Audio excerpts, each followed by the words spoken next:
Sentence.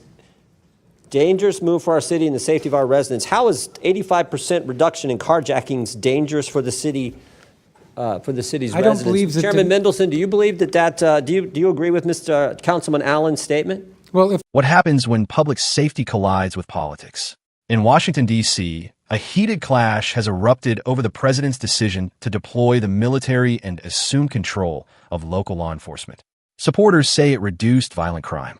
Critics call it an outrageous overreach of power. Today, we break down the sharp exchanges, the evidence, and the political stakes. Recognizes Mr. Higgins from Louisiana.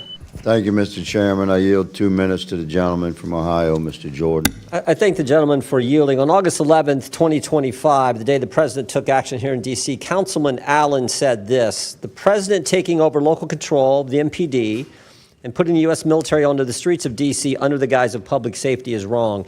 It's an extreme, outrageous, and dangerous move for our city and the safety of our residents. Do you agree with that statement by Councilmember Allen, Attorney General Schwab?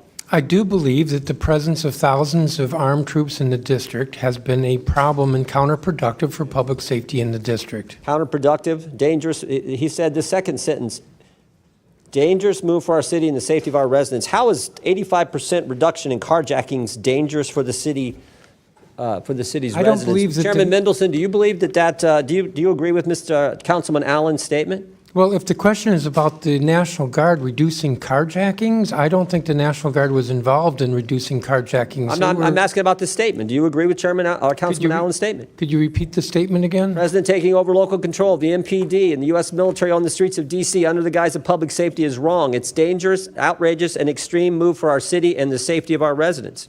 If you'll recall, at the time that he said that, the order from the He said that the day it happened. Yes, the order from the Attorney General was that all orders within MPD would have to be approved by... How about you, Mayor? Do you agree with the councilman's statement? But would have to be approved by the DEA. I know, but I didn't finish my sentence. Well, I'm has to asking be the mayor approved by the question. We control the DEA. time. Mayor That's Bowser, do you complete agree? disorganization. The mayor. Mr. Jordan, I think the statement is not what happened, actually.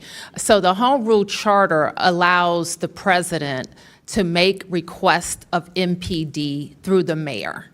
It does not allow the president to take over MPD, which at no time happened.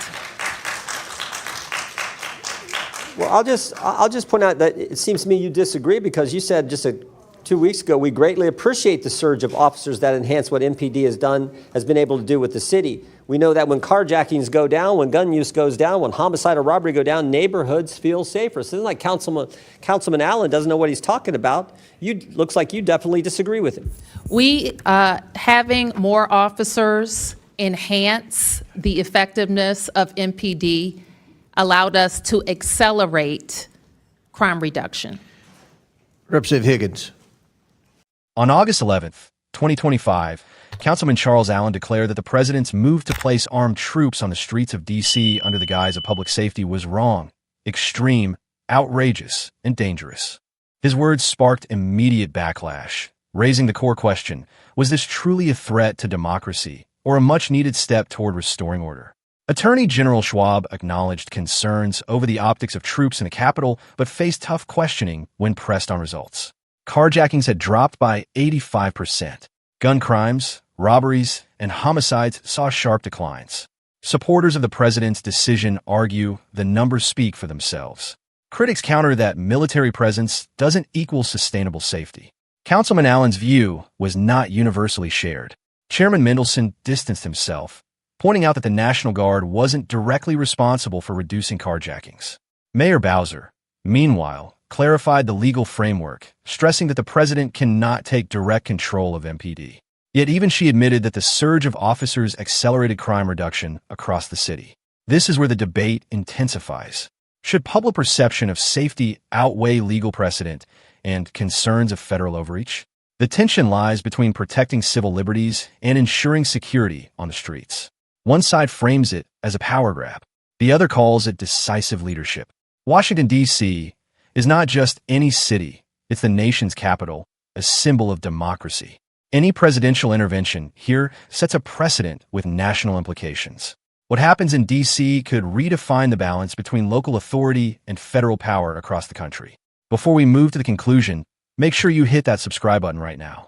Stay connected for in-depth analysis of the biggest debates shaping our future.